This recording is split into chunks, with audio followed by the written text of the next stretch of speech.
Forskere fra Aalborg Universitet Esbjerg gennemførte sidste år et opsigtsvækkende studie, som giver håb til patienter med fibromyalgi, en lidelse med længerevarende muskelsmerter. 2 personer blev sat til at træne med Nintendo Wii, og det havde en særdeles positiv effekt på deres smerter. The pain had gone down, they said, and in the interviews that their body awareness was increased. So it was very, very positive. Rita Jensen på 43 deltog i forsøget. Hun fik diagnosen fibromyalgi for 10 år siden, og de sidste 2 år har smerterne holdt hende uden for arbejdsmarkedet. Før i tiden der havde jeg meget store problemer med min højre hånd, og jeg havde problemer med mine ben.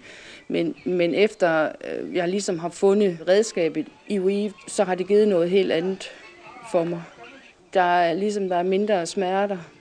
Det gode resultat med Wii gav Anthony Louis Brooks og rheumatologen Hans Jakob Hager blod på tanden. Studiet bliver nu videreudviklet med 20 patienter, som skal prøve kræfter med Sonys nye controller Move, som Rita Jensen tester i dag. Er I klar? Parat, start!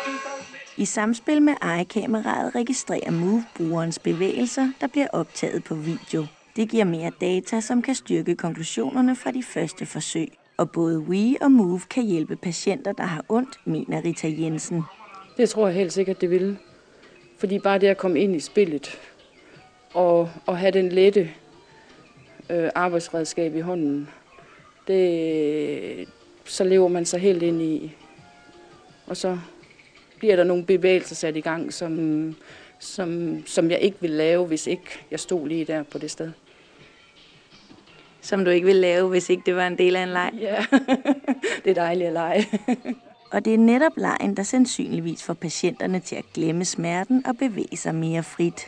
I det hele taget rummer spil ifølge Anthony Louis Brooks et kæmpe potentiale, fordi de motiverer folk og er til at betale. I'm interested in interactive environments that can stimulate people and motivate them to move more, and then we can program these environments, develop the environments towards helping these people more and more. Indtil videre har forsøget med Wii givet Rita Jensen mere mod på livet. Jeg kan nok bestige et bjerg nu. Ej, det er måske også så meget sagt, men jeg er kommet længere ud, hvor jeg vil en hel masse ting. Hvor jeg ikke bare sidder derhjemme, og jeg ikke kan noget.